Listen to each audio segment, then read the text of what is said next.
That's the other thing about Carney. You know, I read his book, Values, and one of the things I really hope for in a book is, A, that I learned something, and all I learned from reading Values was something about Carney. I didn't learn anything of any substantial import in consequence of reading the book.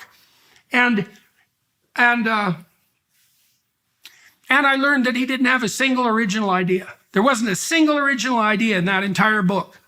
Like the first 3 chapters and the last 3 chapters outline his ideas, but they're not his ideas. Diversity, inclusivity, equity, that's not Carney's idea. Environmental social governance, these new policies that are hypothetically going to govern the biggest financial institutions in the world, and every financial decision everybody makes with stakeholder capitalism and central top-down planning, none of that's his idea. Net zero, that's not his idea. And Carney had the opportunity in Values to put forward a platform of ideas, because he could have said, well, here's the problem with the fossil fuel economy, and it's leading us into this carbon dioxide catastrophe. And here's an absolutely detailed industrial plan for how Canada could move itself forward, own its own technology, develop a new industrial base that was renewable. Here's the detailed proposals, and here's the vision. Here's the proof of concept. There's none of that in this book. There's hand-waving about how the magical new renewable economy, and he has the gall to talk about hydrogen, which is like the most appalling proposition possible. No one takes the idea of a hydrogen economy seriously, certainly not in the next few decades. There's no ideas and values except DEI, ESG, and net zero, and those aren't his ideas. And worse than that, they're like the worst ideas of the last 20 years, and they're already outdated. So let's talk about that for a minute.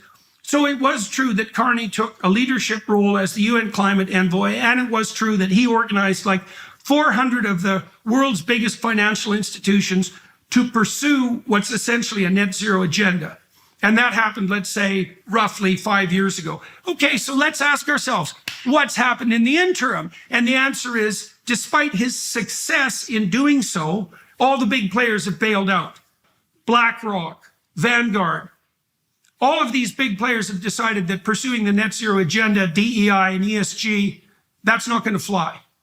And so even if you believe that Carney had been properly successful in organizing these big financial institutions to hit the net zero targets, you're faced with the problem that they don't think so anymore, and that whole coalition is falling apart. So my interpretation of part of the reason that Carney is motivated to become prime minister is because his international career has collapsed in failure.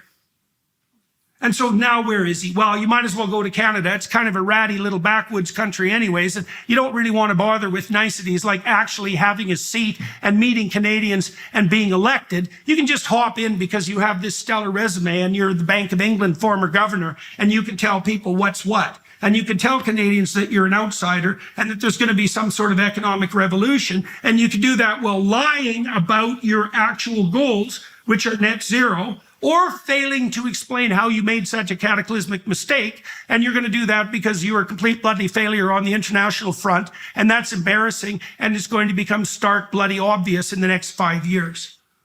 And then I would say, as I already said, that if that wasn't the case, then Carney would let Canadians get to know who the hell he is. And he wouldn't have called a snap election that will unfold in virtually no time. And I might also say he would have agreed to come on this damn podcast as well, because I offered him that opportunity because I could be sitting here talking to him.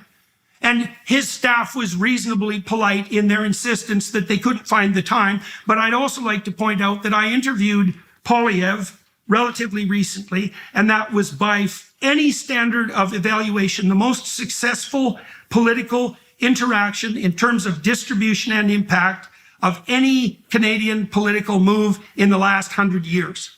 We got something like 50 million views. And so if Carney actually wanted to communicate to Canadians, even Canadians like me, well, he had the opportunity.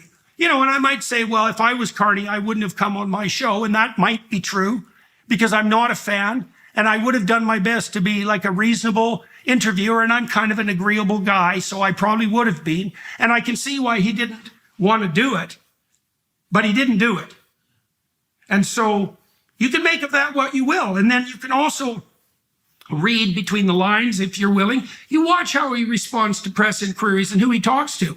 Talking to CBC doesn't count, right? Or CTV, because the Canadian legacy media is heavily government subsidized. And so he doesn't like talking to reporters anyways, but those he talks to are government funded reporters. Well, he won't talk to me. And he won't sit down with me for 3 hours and hash this stuff out. And I would have done it politely, skeptically. You know, I've done interviews with 500 people, and many of them had political views that I didn't agree with. Many of them were, well, the Democrats, for example, Tulsi Gabbard and RFK, Dean Phillips, who had held positions that ideologically would have aligned with Carney at least at one point in their political careers. And so that opportunity was open to him, and he didn't take it. And so instead, I'm talking to you directly about who Mark Carney is.